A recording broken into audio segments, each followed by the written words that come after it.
بسم الله الرحمن الرحيم. هو الذي بعث في الأميين رسولا منهم يتلو عليهم آياته ويزكيهم ويعلمهم الكتاب والحكمة وإن كانوا من قبل لفي ضلال مبين. زمارونو د قرآن کریم فضائل او د هغې کمالات چې د قیامت نه شروع کې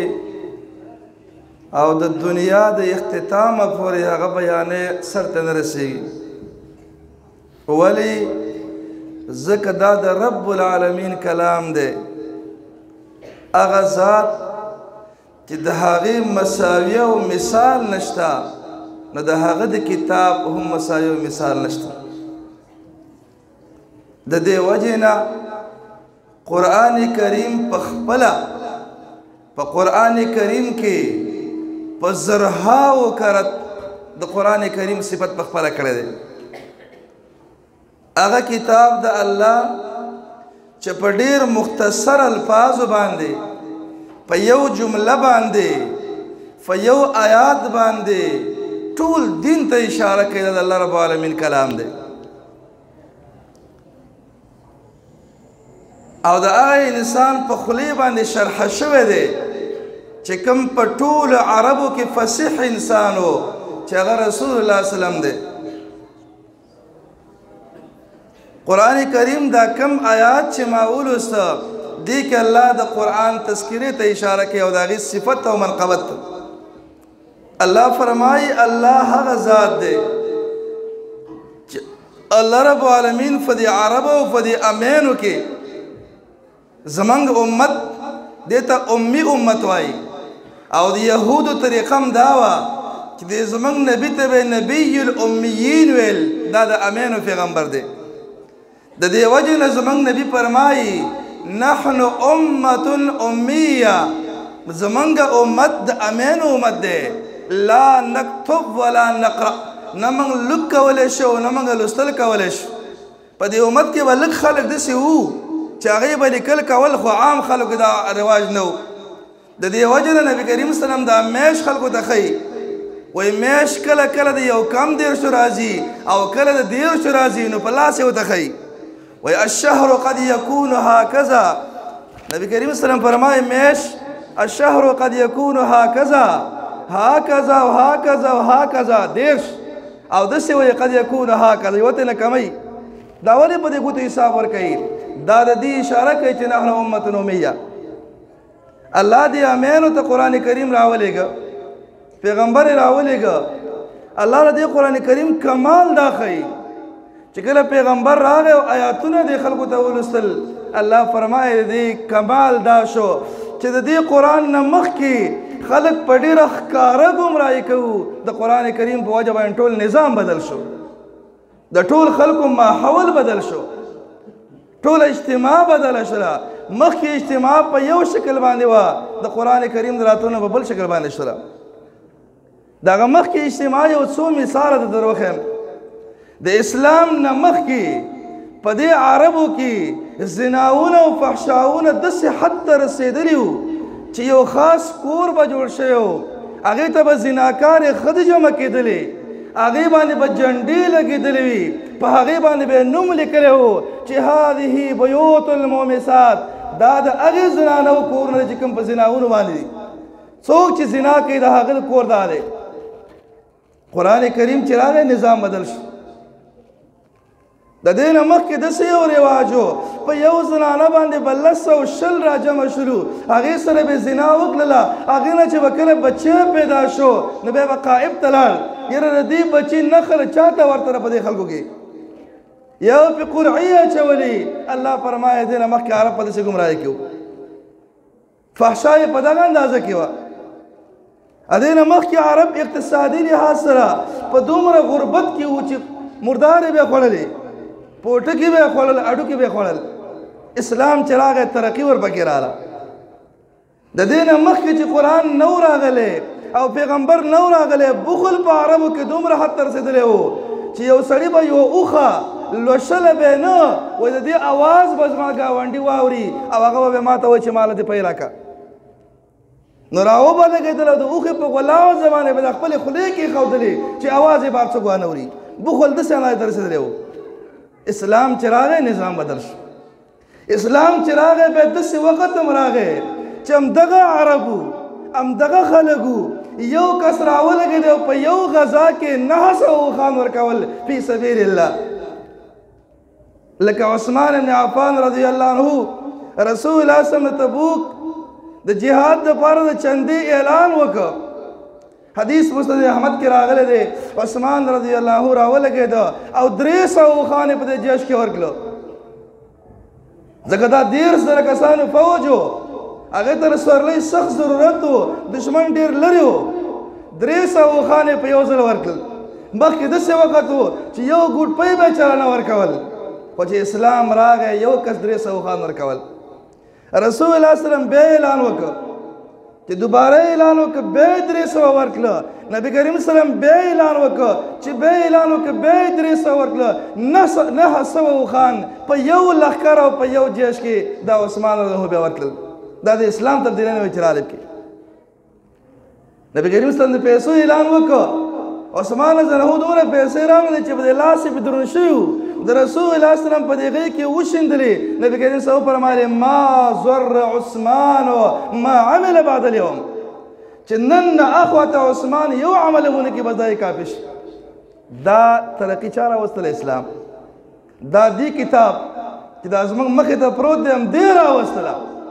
دا نظام دی بدل کړ دا قانون دی بدل کړ دا د خلکو عادات دی بدل کړل دا د خلکو خویونو کې تبدیلیانې دی راوستلې او دا د تبدیلی کتاب دی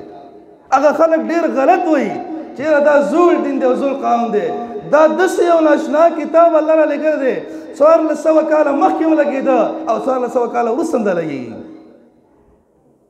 د دې وجې نه نبی کریم صلی الله علیه وسلم وفرمایل عثمان بن عفان مبارکی ما ضر عثمان ما عمل بعد اليوم صحابه کرامو کې محدود صحابه کرامو خو بیا پکې داسې سخاوتونه رال چې د هغې مثال بیا نشته دی هغه بخل مخل مادې په عربو کې بیخي ورکې شوې یو روایت کې راغلی دی امام ذهبي رحمه الله راوړی دی او یو ورځ مدینې باندې قحط راغلی و مدینه باندې تنګوالی راغلی و نو عبدالرحمن ابن عوف رضی الله عنه راولګېد د هغه قافله راورسېدله د شام علاقې نه راغله مدینې ته په دې مدینه کې یو شور شروع شو عایشې رضی الله عنها تپوس وکړه په دې مدینه کې دا شور ولې دی چا ویل د عبدالرحمن ابن عوف قافله راورسېدله او اوس په مدینې کې پراخي راشي او مالداري به راشي زمونږ غربت به ختم شي عایشې رضی الله عنها فرمایلی وایي ما د رسول صلی الله اورېدلي وو عبدالرحمن بن عوف هغه صحابه کرامو کې له جنت ته به نوځي په عشره مبشره صحابه کرامو کې دی چې هغه 10 صحابه کرام رسول الله صلی الله علیه وسلم په یو مجلس کې یاد کړي چې دا جنتیان دي صحابه کرام ټول جنتیان دي خو دا 10 په یو مجلس کې یاد کړل په هغې کې یو عثمان بن عفان دی نبی کریم صلی الله علیه وسلم فرمایل په یو مجلس کې ابو بکر فی الجنه عمر فی الجنه عثمان فی الجنه علی فی الجنه طلحه فی الجنه زبیر بن عوام فی الجنه عبدالرحمن بن عوف فی الجنه سعید بن زید فی الجنه سعد بن ابي وقاص فی الجنه ابو عبید بن جراح فی الجنه دا په یو مجلس کې پیغمبر ویلی دا په عشره مبشرو کې دی جنت ته به نوځي خو دومره قافلې او دومره مالدارۍ سره چې دومره پیسې پیدا کړي دي دا په جنت ته نوځي خو په خپوړو به نوځي مخکې د عربو موږ اجمالي تذکره وکړه چې په یو ګوټ باندې به ګاونډي نه خبره و کله چې د دې خبرې نه عبدالرحمن بن عوف خبر شو چې ام المؤمنین عایشې ویلې دي چې عبدالرحمن بن عوف په جنت ته نوځي او په خپوړو به نوځي راغی د عایشې رضی الله عنها کمرې مخې ته ودرېد ویا اماه یا ربة الحجره ای مورې ای د دې کمرې مالکې اشهدي ته په دې ګواه شه چې انها مع احلاسها واقطابها فی سبیل الله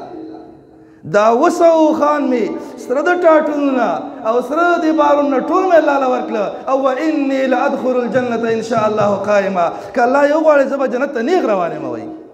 دا تبدیلی چا راوستله دا قرآن راوستله مخکې نظام دغه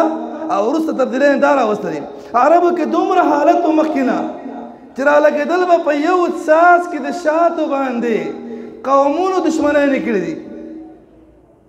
د عربو قانون دا و چې یوه قبیله به کمزورې وه او بله به قوي وه دا قوي به رالګېدل او کمزورو باندې به حمله کوله خوراک به د هغې و د هغې مال به ځان ته غنیمت ګڼه د عربو قانون دا و چې مخکې نه به مردارې خوړلې د دې وجې نه مغیره ابن شعبه رضی الله عنه دا د فارسینو سره مخامخ شو فارسینو بادشاه ورته وایي تاسو ډېر غریب خلک یې وایي تاسو چې دا جنګونه شروع کړي دي دا هم د غربت نه شروع کړي دي تاسو اوسه پورې مردارې خوړلې وایي مغیره ابن شعبه رضی الله عنه ته وایي ته موږ صحیح نه پېژنې وایي موږ هغه خلک یو چې مردارې موږ خوړلې څرمنې موږ خوړلې او د مردارې غوښې به موږ خوړلې سودونه به موږ کول فحشاونه به موږ کول ظلم به موږ کوو الله موږ ته کتاب اسماني را لېږلی او قرآن اوس د هغې د وجې نه په موږ کې عدل راغلی دی د هغې د وجې نه موږ کې ظلم ختم شوی دی د هغې د وجې نه زموږ اقتصاد ښه شوی دی د هغې د وجې نه زموږ ایمان جوړ شوی دی موږ ته اوس دا هېڅ اهمیت نه لري وایي د دې نه مخکې به وایي موږ د یو کمر او د یو ونې بندګي کوله دا تبدیلۍ چا راوستلې قرآن راوستل د دې نه مخکې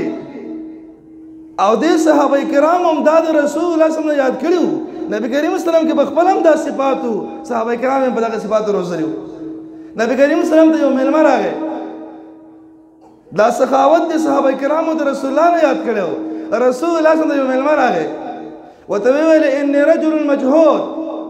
زه یو سړی یم سفر مې کړی دی او سفر کې راته تکلیف رسېدلی دی زما سره سورلۍ هم کمزورې ده زما سره خوراک هم نشته نبي کریم صلی الله علیه وسلم خپل کور ته ننوت د هغې 9 بیبیانې وې 9 کمرې وي هرې کمرې له ورغې د الله او د رسول میلمه دی څه شی کور کې شته ټولو ورته ویل لیس عندنا الا الماء زموږ سره صرف اوبه پیدا کېږي نور د خوراک اشیا نشته دی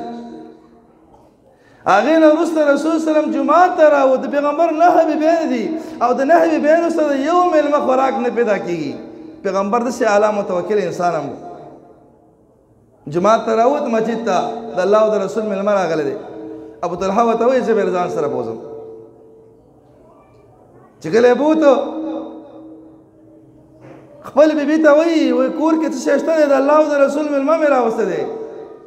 هغه ورته وایي لیس عندنا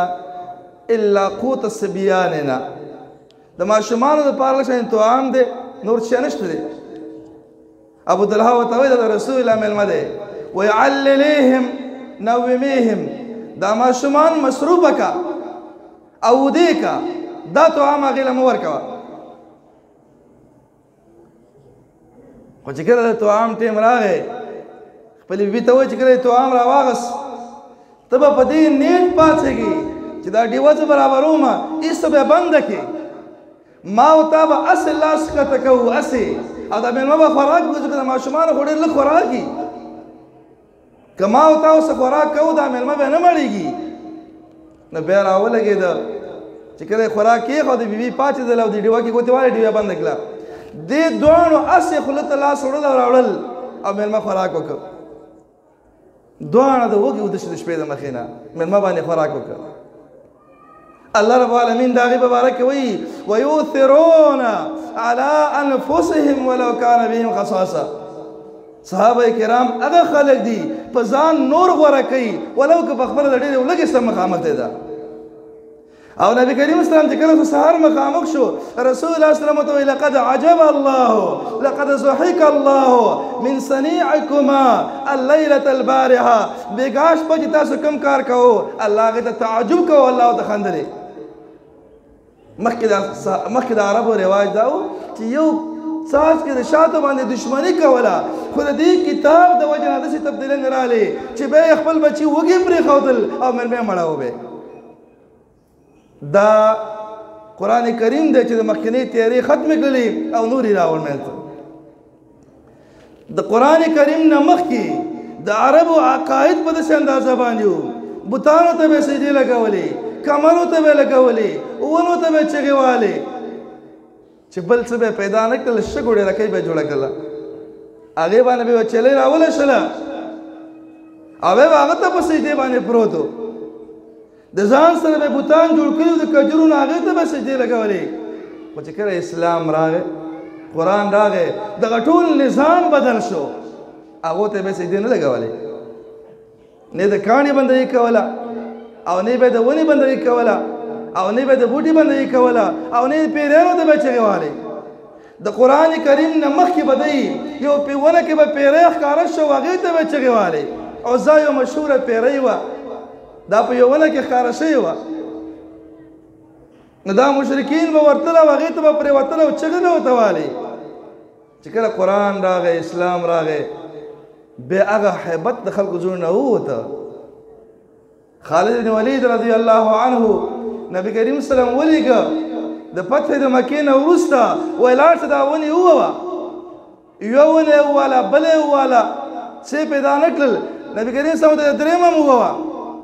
درېیمه چې کله واله هغې ته پیریان هغې ته منجوران ناسو هغې ورته ویلې عزا اشدي شدة لا تكذبي القي الخمار وشمري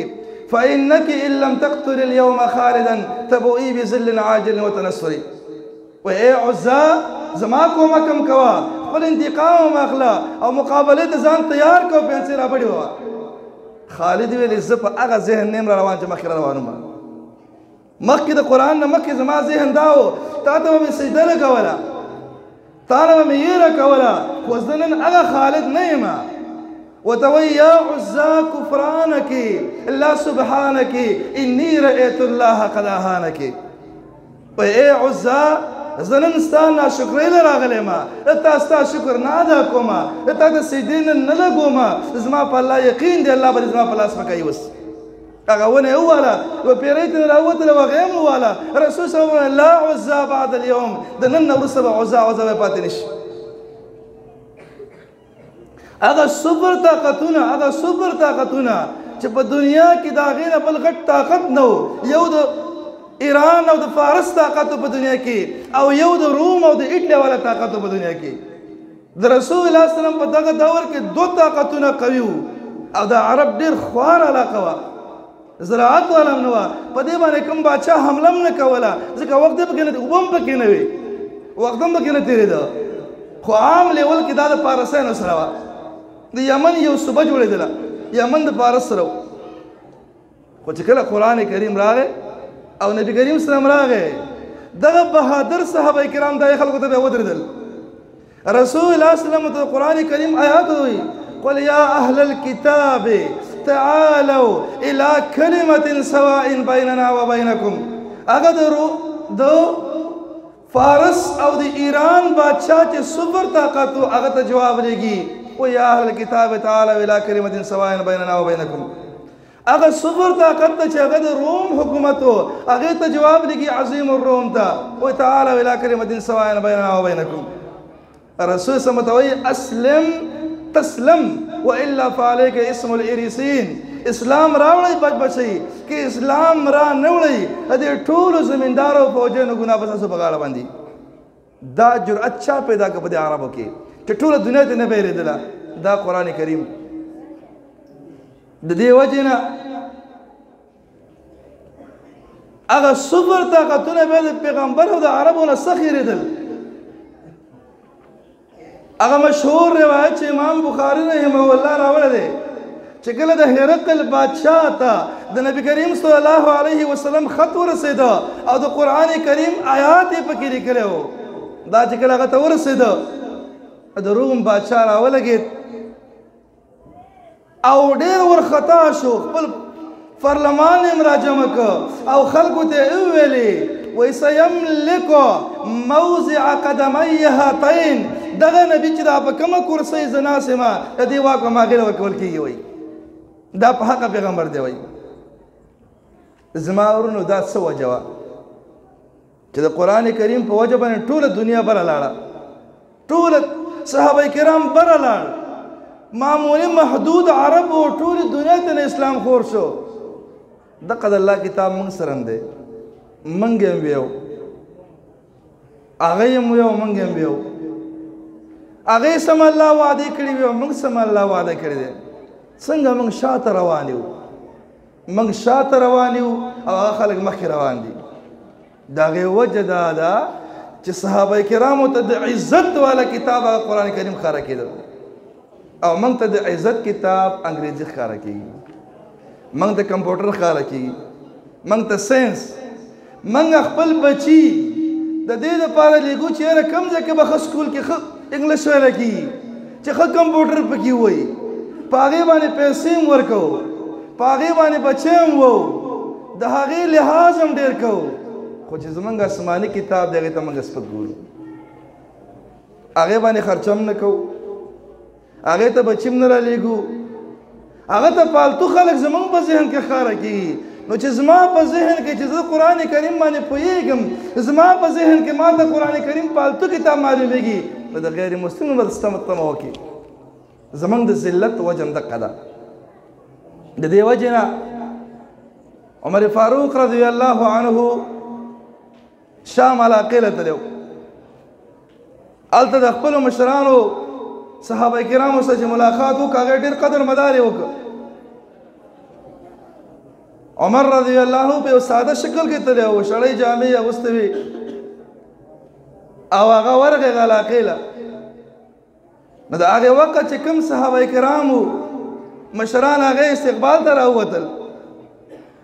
عمر فاروق رضی الله عنه ته وایي ابو عبیدة بن الجراح رضی الله عنه وی امیر المؤمنین ستا به موږ ډېرې اعزاز وکړو ته دې علاقې ته نه راغلی او دا یو مترقي علاقه ده دا کپړې مپړې دې بدلې که دا سورلۍ دې بدلې که عمر رضی الله عنه ته فرمایي وی كنا أذل قوم فأعزنا الله بالقرآن فمهما نطلب العزة بغير القرآن أذلنا الله پټول قومونو کې موږ ذلیل موږ عربو دا کوم عزت چې موږ ته ملاو شوی دی دا په قرآن ملاو شوی دی دا په اسلام ملاو شوی دی که عزت د قرآن کریم نه په غیر موږ په بل کتاب کې ولټو أذلنا الله به هغه ورځ به الله موږ ذلیله کوي زموږ د ذلت وجه هم دقه ده چې زمونږ د عزت کتاب نن چې کوم د عزت کتاب دی په هغې کې موږ عزت نه لټو بلکې زمونږ د ټولو ذهن دا دی یاره عصري تعلیم پکار دی یاره بچي باندې انګلیش ویل پکار دي کمپیوټر ویل پکار دي موږ عزت په دې کې لټولی دی ځکه الله موږ ذلیله کړي وو زمونږ د ذلت وجه هم دغه ده چې کله موږ خپل کتاب ته عزت ورنه کوو هغې ته په عزت سترګو ونه ګورو موږ به ذلیله کېږو صحابه کرامو ته عزتمن کتاب د الله کتاب ښکاره کېده هغې دې له ترجیح ورکوله دنیا له ترجیح نه ورکوله دنیا هغې ته څه اهمیت نه لره دنیا زمونږ ضرورت دی هغې نه بغیر کار نه کېږي خو داسې مقصود جوړول هغه نه دي په کار چې ته ټول عمر هغې له ورکې ټول عمر دنیا له ورکې او ټول عمر اصلي تعلیم له ورکې د هغې نه به مقصد هم نه جوړی دی چې کله یې ته مقصد جوړ کړي بیا به ذلیله کېږي صحابه کرامو ته دنیا سپکه ښکاره کېدله موږ ته دنیا معززه ښکاره کېږي ځکه موږ ذلیله شیو د دې وجې نه سعید بن عامر الجمحي القریشي رضی الله عنه دا عمر فاروق رضی الله عنه حمص ته ولېږه د حمص د خلکو نه یو ورځ مطالبه وکړه چې ستاسو په دې علاقې کې چې کوم فقرا او غربا دي د هغې نومونه موږ ته راولېږئ په هغې کې یو نوم د سعید بن عامر الجمحي چې دا والي و حمص د حمص والي و د هغه نوم پکې راغی عمر فاروق رضی الله تعجب وکړه چې زما د علاقې گورنر او دا په دې غریبانو کې د هغه نوم لیکل شوی دی هغه له 10 زره درهم ور ولېږل چې کله دا دنیا سعید ته ورسېدله نو هغه ډېر پریشانه شو ښځې ورته ویل ولې دومره خفه یې څه غم او حادثه راغلې ده امیر المؤمنین وفات شوی دی وایي نه وایي د مسلمانانو کومه سریه کوم ځای کې هلاکه شوې ده وایي نه وایي ولې خفه یې وایي دې نه غټ غم راغلی دی ولې وایي غم دا دی چې زما ته دنیا راغلې ده دې پریشانه کړی یم هغه ورته ویل دې علاج دا چې بس دا به د غریبانو باندې تقسیم کړو ټولې پیسې راواغېستلې او تقسیم یې کړلې هغې دا دنیا غم او مصیبت ګڼه او موږ دا دنیا کمال ګڼو نو ځکه موږ ذلیله کېږي او عزتمند کېدل په هغې باندې د هغې په نسبت باندې معیار دین و د هغې په نسبت باندې معیار علم و د هغې په نسبت باندې عزت شی معیار تقوا او د الله نه یېره وه چې کله موږ د الله رب العالمین په کتاب کې عزت طلب نه کوو موږ به ذلیله کېږو د دې وجې نه عمر فاروق رضی الله عنه یو ورځ وفرمایل د خپل یو ګورنر نه تپوس کوي وایي ته چې د هغه علاقې نه رالې تا په دې مکه کې څوک پرېښوده هغه ورته وایي یو غلام هغه ورته وایي غلامان دې څنګه پرېښودل قریشو کې څوک نه وو وایي دغه داسې یو موالي و نه و داسې غلامانو نه و چې هغه ته د قرآن کریم حافظ و د قرآن عالم و عمر فاروق وفرمایلې الله رب العالمین رشته ویلي دي چې ان الله يرفع نبی کریم اسلام رشته ویلي دي چې ان الله يرفع بهذا الكتاب اقواما ويزع به اخرين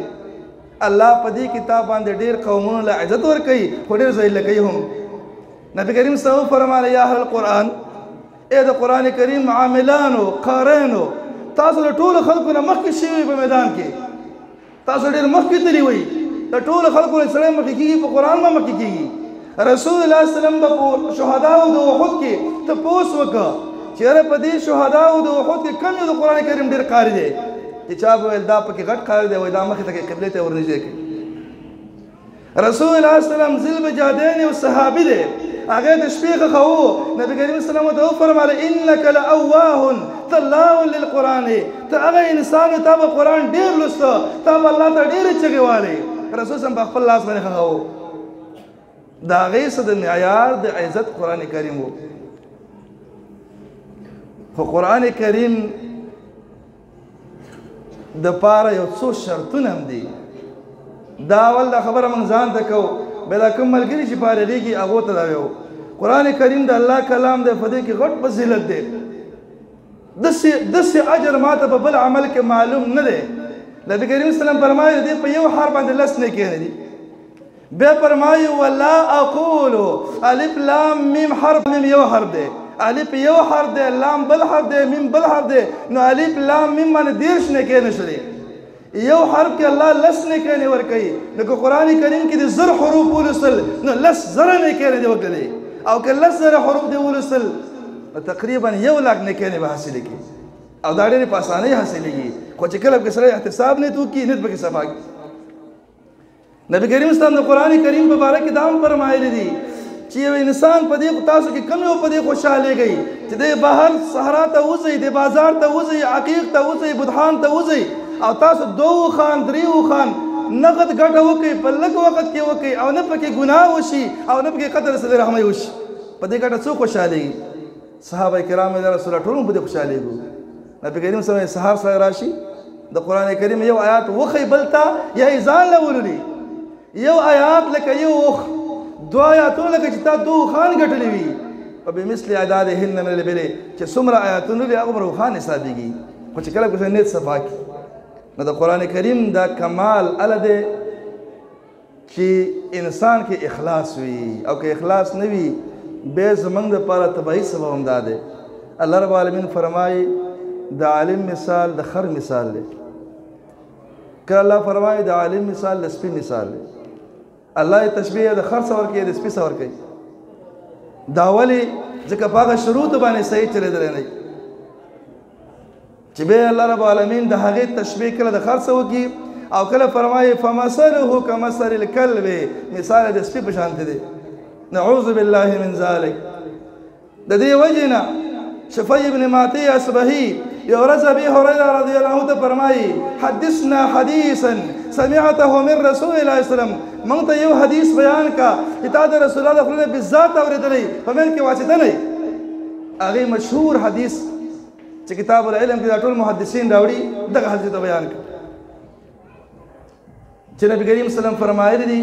اول چې الله جهنم اور ګرمایي او بلایي هغه په 3 کسانو باندې د علم د قاری د قرآن کریم غټ مقام و خو چې کله پکې نقصان راشي ګوره بیا غټ نقصان هم پکې دی وایي درې انسان به الله رب العالمین اول هغه ورته وراچي یو مجاهد انسان دی سر یې ورکړی دی هغه به الله راولي